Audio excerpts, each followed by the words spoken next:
Hello, Elk Grove Unified students, families, and staff. I'm Santhi Pinkerton.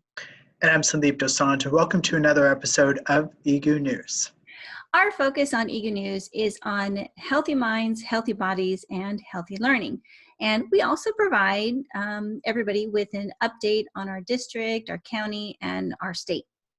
So today's episode, aside from having a district and county update, will feature an interview or two interviews with two of our district registered nurses.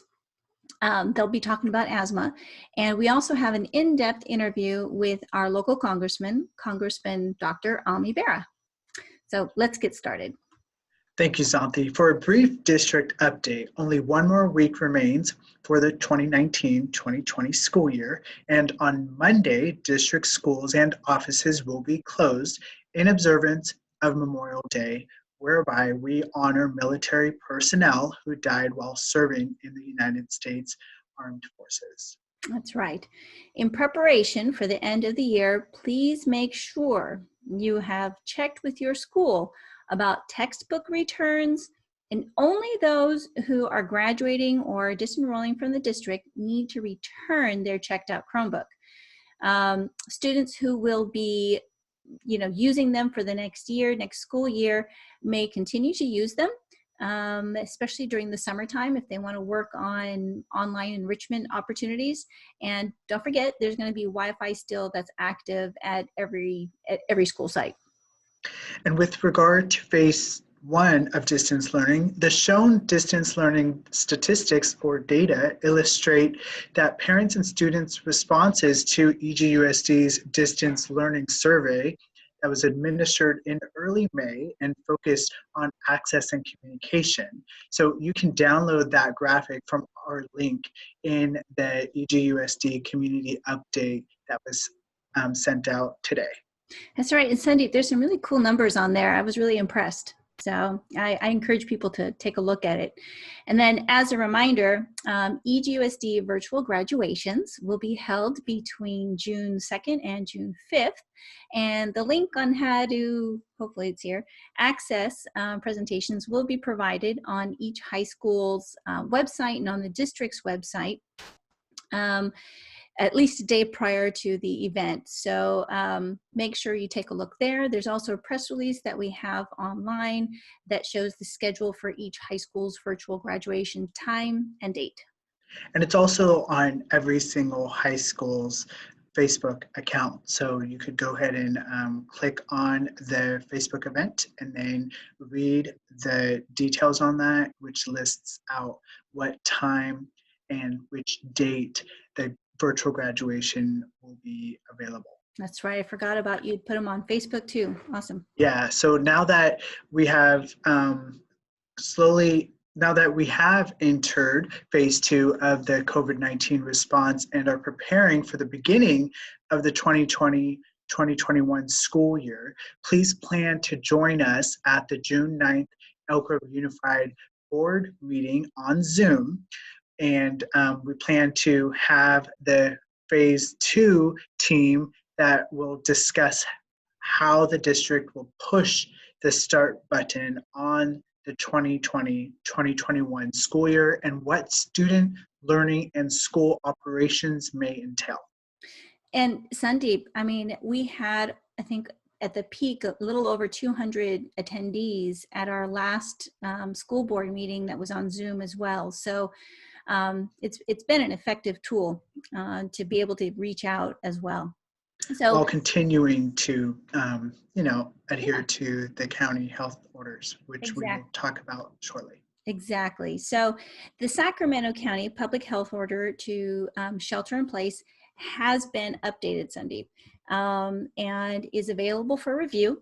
And then based on the new order, the district will announce any changes that it's going to make once they're finalized. And until further notice, we're just going to stay status quo with where we were. And so all of that will stay in place what we already had in the last couple of weeks. Again, all district schools and offices will be closed on Monday, May 25th. So for the county and state update, as of today, May 15th, according to the Sacramento County Department of Public Health, the number of confirmed COVID-19 cases in Sacramento County is now at 1,272. And by group or by age group, confirmed COVID-19 cases are as follows. In ages 0 through 17, there are 35. In ages 18 through 49, there are 573. In ages 50 through 64, there are 291. In ages 65 and over, there are 373. Unfortunately, 56 individuals have now died from complications of COVID-19, and they were either 65 and older or had underlying health conditions. Across California, there are now 88,444 total cases of COVID-19 with 3,630 deaths. Well, Sacramento County met the criteria and received approval to move further into stage 2 of California State Governor Gavin Newsom's roadmap to reopening. This allows for additional activities in Sacramento County. It is critical that all community members take upon themselves the responsibility to adhere to the important public health recommendations to reduce the transmission of COVID-19. This includes maintaining requirements of 6 feet or more, practicing good hand hygiene, 20 seconds washing your hands, staying home if feeling ill, and wearing a face covering when social distancing is not possible. And I actually have one right here. Oh, I like that. Face covering right here. Nice color. So for a detailed list of allowable activities, visit covid19.ca.gov/industry-guidance or -guidance. And don't forget that anyone 18 years or older living in Sacramento County may get tested for COVID-19 by completing the screening survey online at projectbaseline.com. Once the screener is completed, participants will be eligible for an appointment at the mobile testing site at Cal Expo. It is no longer symptom-driven. This testing is free for anyone that registers beforehand. Awesome. And as a reminder, this testing site is not intended for people experiencing severe symptoms such as severe cough, severe shortness of breath, severe fever, or other concerning symptoms who may need more immediate medical attention and care. So as you know, there are no doctors at the drive-through testing site. That's right. And walk-ins will not be accepted. So make sure you have an appointment beforehand. And participants must come to their appointment in a car that has windows that do roll up in order to protect both the patient and the on-site workers. That's right. So for today's feature and in-depth interview, SUNDEEP, I had the opportunity to speak to Congress member Dr. Ami Bera. It was a great interview, and I asked him about everything related to distance learning, COVID-19. Again, staying with the theme of healthy bodies, healthy minds, healthy learning. He had a lot of great things to talk about, and we also talked about the budget, and we also talked about the HEROES Act. So I think we should listen in to that interview.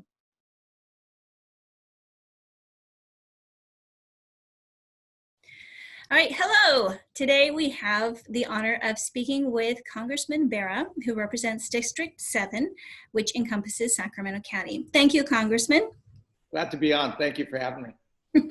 So on EGU News, we focus on healthy learning, healthy bodies, and healthy minds. And we're very happy that you could join us today. We know you've been really busy going back and forth to Washington, D.C., and with everything having to do with COVID-19. So we thank you for taking some time out of your schedule to at least talk to us. So we're not going to wait. We're going to dive right into it. We have a few questions, some just dealing with healthy learning, healthy bodies, and healthy minds. And then we'd like to hear some of the other questions that many people are asking right now, which is regarding California's dire economic situation. So first, let's talk about healthy learning. Both you and I think attended public schools, and we're both anteaters. from UC Irvine. And I think we both worked, it looked like we both worked through college pretty much to put ourselves through. So with right now, what we're facing with the immense state debt and skyrocketing unemployment rates, what can you tell our graduating seniors, and in fact, all of our students, when it comes to learning in this new environment of distance learning and social distancing, and then the continued concern for health and safety? I think that's a hugely important question, particularly for the young people who, may still be in high school or K through 12 space, but really for those that are just now graduating. First off, I really do want to congratulate all the graduates. I'm sorry that you didn't have the physical graduation, but as a parent myself, as many of us are, and we live in Elk Grove, we're proud of you, and you do give us hope.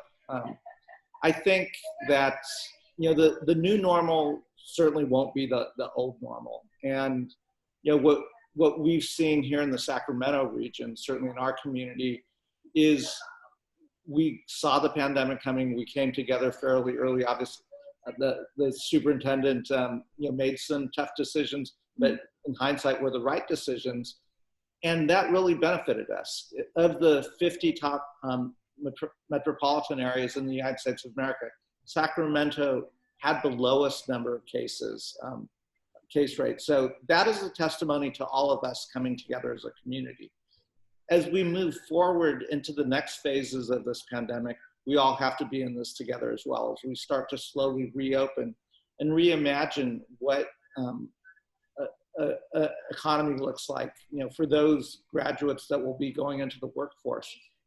There will be new jobs that are opening up. We're going to hire tens of thousands of contact tracers, essentially these public health detectives that will help us in our recovery. They'll go identify someone who's positive, do the detective work to see where that person's been, try to track down other individuals that infected person may have come in contact with. So we don't have to shut down our entire community, but we can contain clusters. And I think there'll be jobs like that. Certainly we will work hard to create new jobs, building infrastructure and other things. For those students going into college or additional learning, you will continue to see these trends of, either pure distance learning, over your laptop, or some hybrid models, because it's probably hard to do some classes and labs and things like that.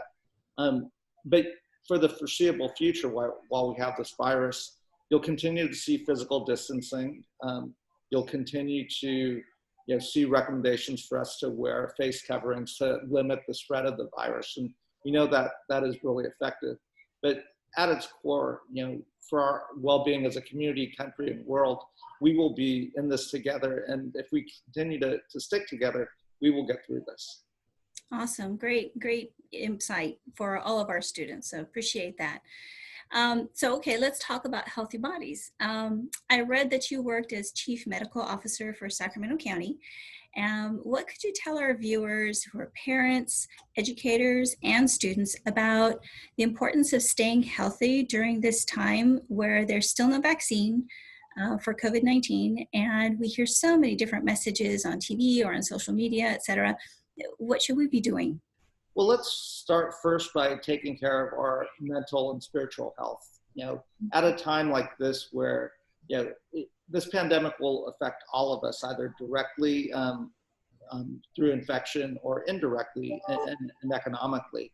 It's going to create a large amount of stress. And, one of the best ways to manage that stress is exercise, certainly trying to eat healthy.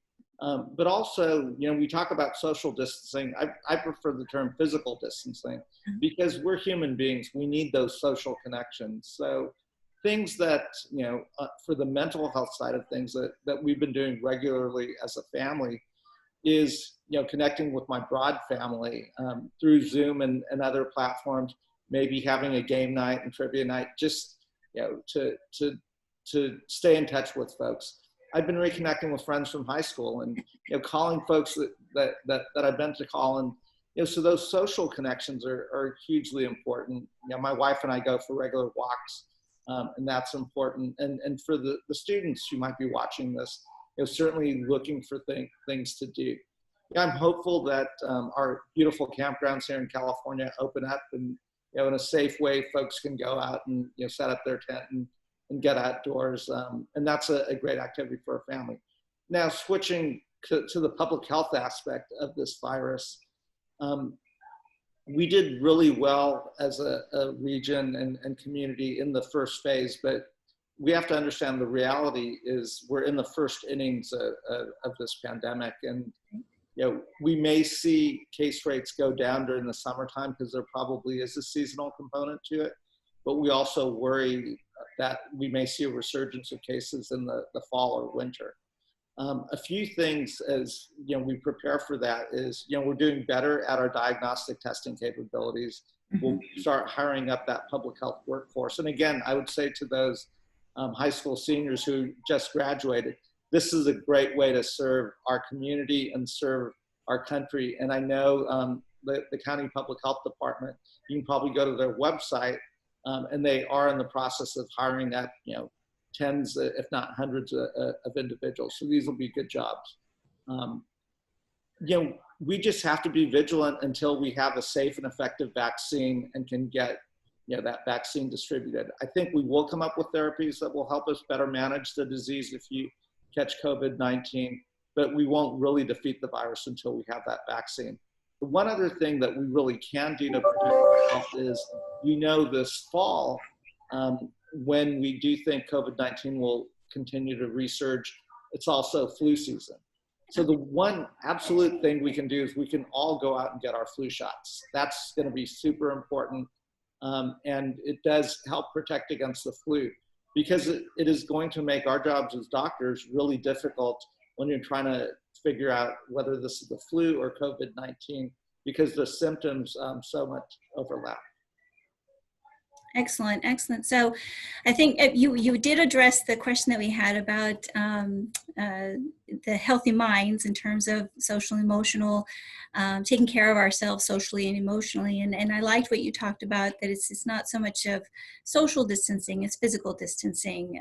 So I too have been reaching out to a lot of friends that I have overseas and connecting in that way. Obviously no traveling right now, but little by little. And it sounds like really bringing the community together, staying together through this process. And you also brought up some interesting, hopeful things, that even though we're in the midst of great change, that's also spurring new developments and new things, new jobs, new types of things to come up that maybe we wouldn't have considered, if we were 3 months ago. So, okay, so I'm going to move down and let's start talking a little bit about K-12, the education and some of the budget issues. So the state budget entails, deep cuts in K-12 education. It's going to hit hard. And Governor Newsom is continuing to, present these numbers and what's going to happen. There's almost about a $15 billion, drop or so in our budgeting. They're working on it, which is great. And Governor Newsom is turning to the federal government to seek relief, in addition to realigning multiple funding sources and cutting critical categorical programs amidst this global pandemic. So it's clear that based on what happened with school closures, that public education is very integral to the foundation of public service. Feeding children. Infrastructure is a major, and contributing to the infrastructure, where it's a major economic driver that impacts every aspect of our community. So what are the Congress and Senate working on to ensure that this public asset that impacts countless people and prepares children for adulthood and to become contributors to society remains safeguarded in all states, and in particular for us here in California and Sacramento? During the Great Recession, the federal government provided some critical critical funding to ensure that public education can be provided. So will that support be afforded to public education and perhaps our greatest time of need? You know, last Friday when I was back in Washington, D.C., we voted on the HEROES Act. And in that act, there's close to $1 trillion that can be given to the state and local communities. For the education component of it, it probably will come through the states. There's no greater, better investment than investing in public education. And I don't say that lightly. I feel like the public education I received here in the state of California allowed me to then go on to college and go on to medical school. So the return on that investment is that I'm then able to you know, go out and find a good job, contribute to the community, and you know, and in fact, one day become a congressman. So that's an investment, and that's how we ought to think about it. So now's not the time to cut that investment in public education. It's actually more important than ever to keep those funding levels and at a time when we may have to rethink what public education actually looks like. What does that classroom look like? How do we, work with our teachers, our school districts, our school boards to make sure first our kids are safe, but then also that they're getting their education's not suffering. And in that scenario, the schools are going to need those resources if they're going to have to change classrooms and what they look like. And then, on top of that, if distance learning is now going to be, at least for the near future, one of the components in how our children learn, not everyone has access to broadband. Not everyone has access to computer. I know our school districts have been very good, stepping up and providing hotspots and the technical equipment, but not every family has the same technical capabilities as well. So we have to provide for some of that, and that will be incredibly important. So I wholeheartedly agree with you. The federal government's the only one that can step up and backfill some of these budget shortfalls. And, they very much are related to the pandemic. Nobody expected this. And now is not the time for us not to provide that funding, particularly for this generation of kids. Okay, excellent. So looking forward a little bit, with state and local revenue being impacted so significantly, what's your view? Is the federal government looking to also provide multi-year relief, as our multi-year projections indicate that for 2021 and 2022, those could be the most severely impacted years or year, if the economy, even if the economy rebounds? Look, we think, we will be with this virus, not for 12 months, but certainly 24 months, maybe even longer. And that's until we have that safe and effective vaccine. The future economy will look different than the economy looked like in February. So yes, we have to have that flexibility of potentially, helping support the states and local communities through this for the next 12, 24 months, maybe even longer. And again, that goes back to my original comment.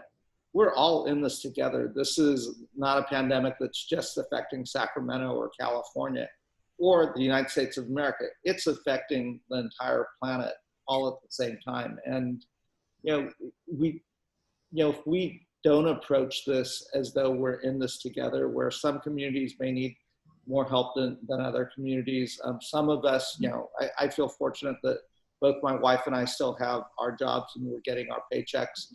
It falls up to us that have a little bit more to step up and help those that don't. And if we approach it that way, as though we're in this together, we can get through this. I don't know exactly what it'll look like, but we will be stronger, more resilient, and have hopefully built an education system that equips our children to compete and do well in the 21st century.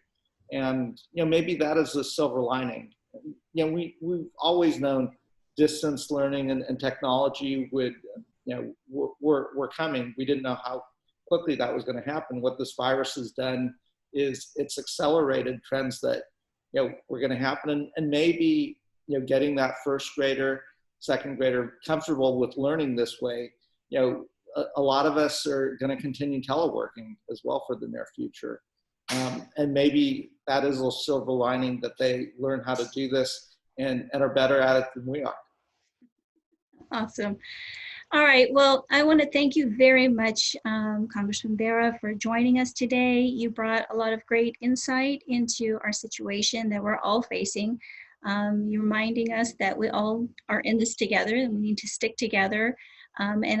You also brought forward some hopeful news. We'll all keep an eye on the HEROES Act and see how that progresses. And then, I think there's some exciting new trends that come out of this as well. So we'll be looking forward to what lies ahead.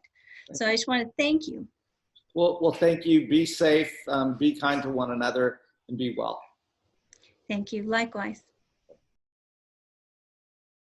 Thank you, Santi, for that informative conversation with Dr. Ami Barrett. So earlier this week, I also had an in-depth interview discussion with 2 school nurses about asthma and how symptoms of an asthma attack are similar to that of COVID-19. There also is a demonstration of how to properly use an inhaler. Let's listen in.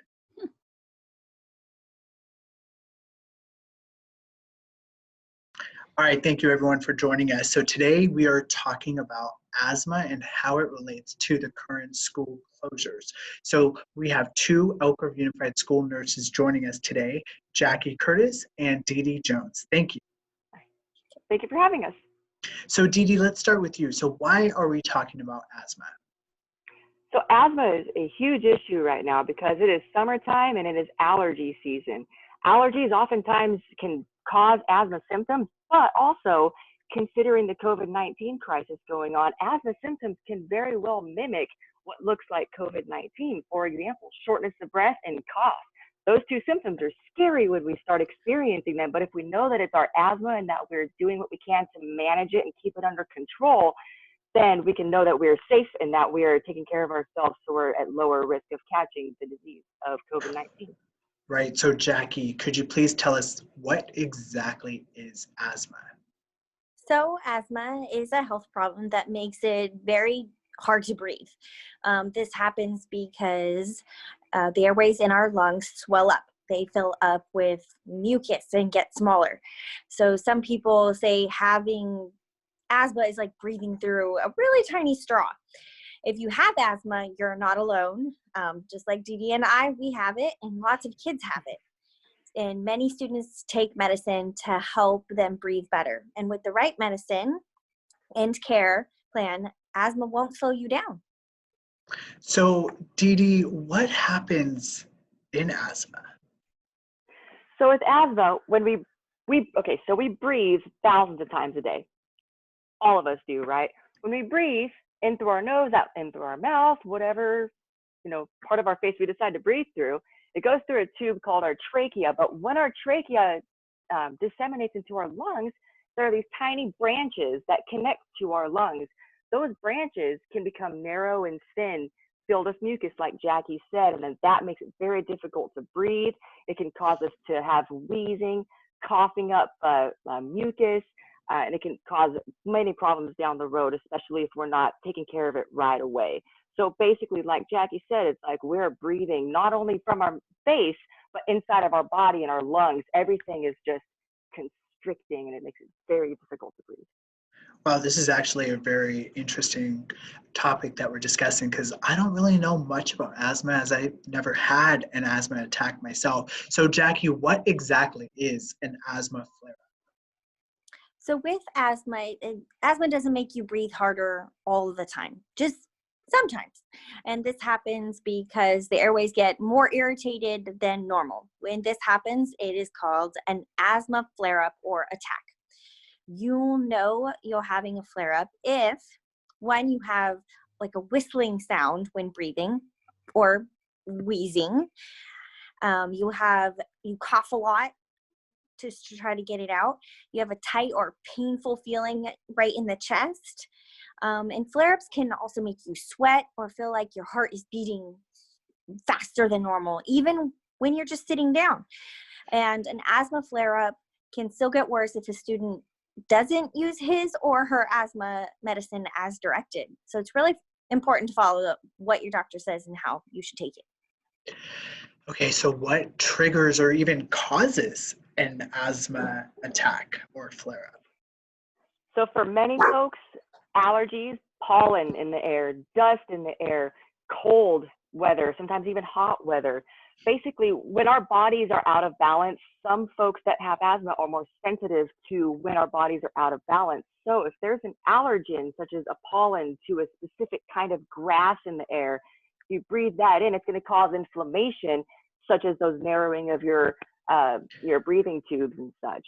Or say, for example, if it's cold outside, you're breathing in that cold air, so your body is naturally more sensitive and trying to warm itself up by creating that mucus and causing that inflammation to heat itself back up because your body is out of balance.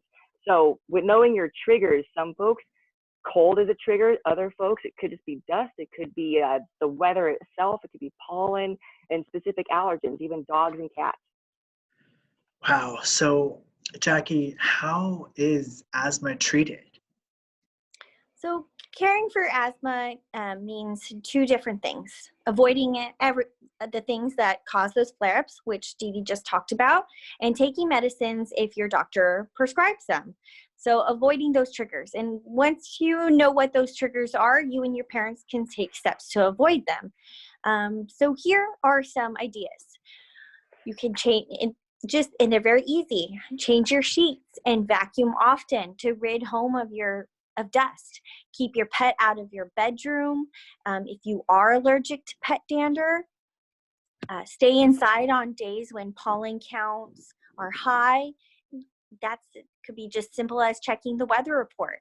And if exercise makes your asthma worse, the doctor may prescribe a medicine, so you could take that before exercising, and that helps prevent the airways from tightening up.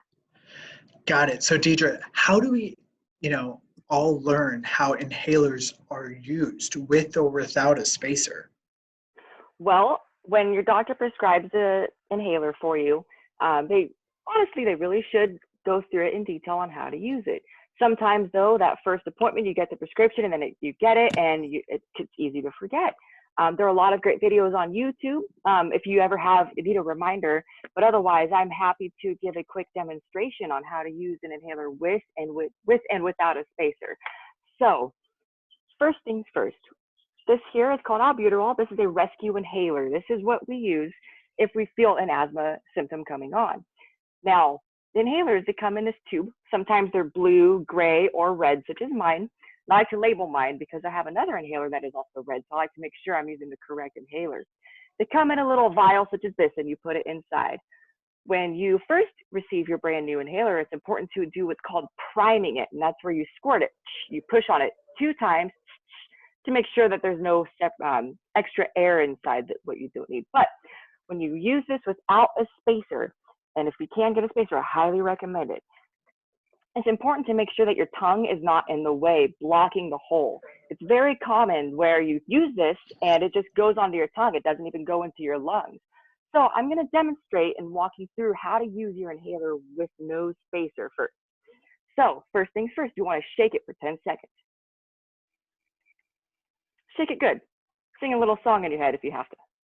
Now, when you put it in your mouth, it's important to make sure you empty your lungs out. So you want to take a big deep breath in.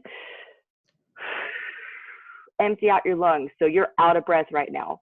When you put it in your mouth, pretend like you're going to take a deep intentional yawn. That way your tongue, it's not blocking the direction of the medicine going into your lungs. So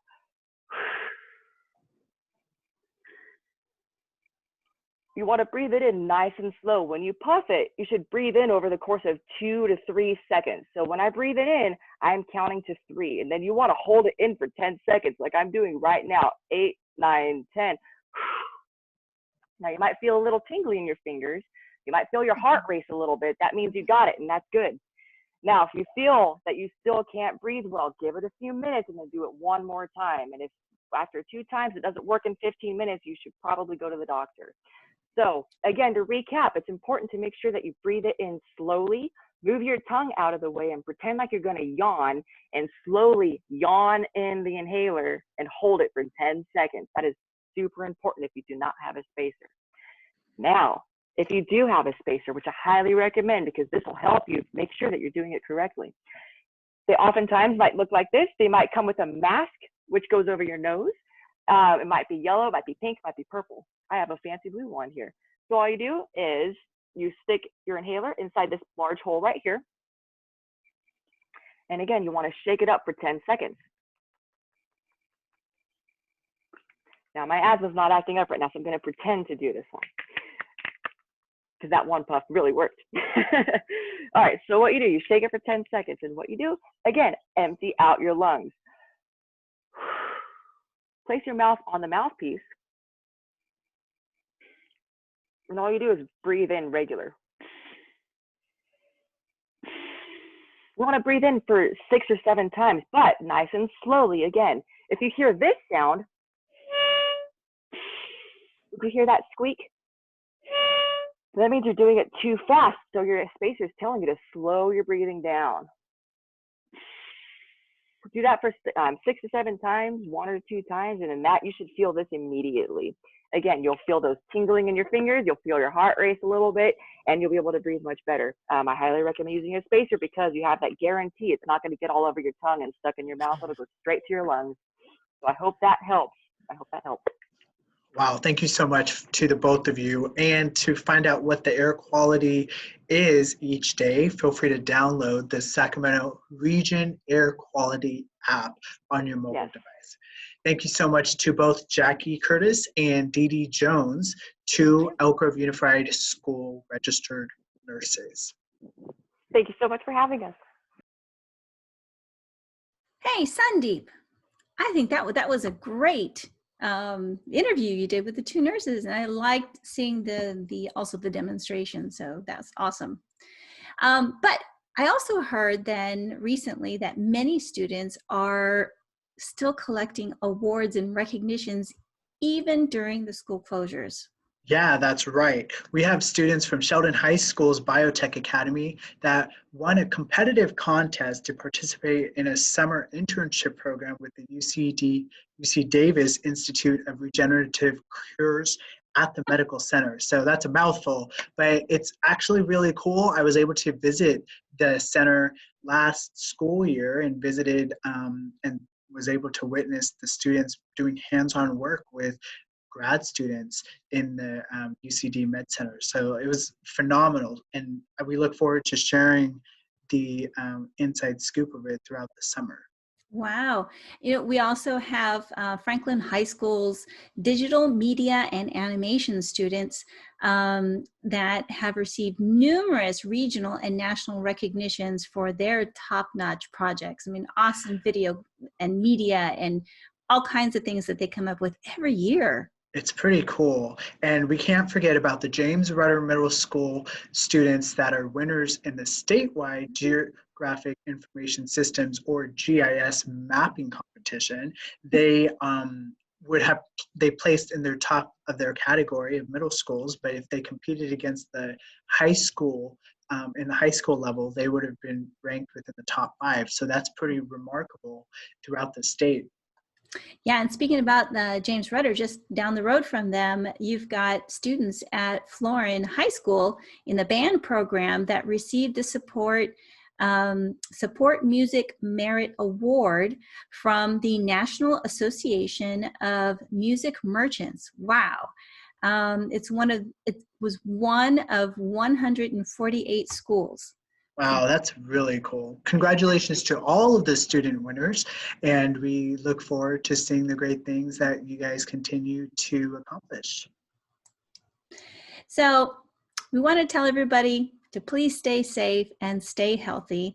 And that's it for today's edition of EGU News. Make sure you subscribe. Click on the little bell button too for notifications.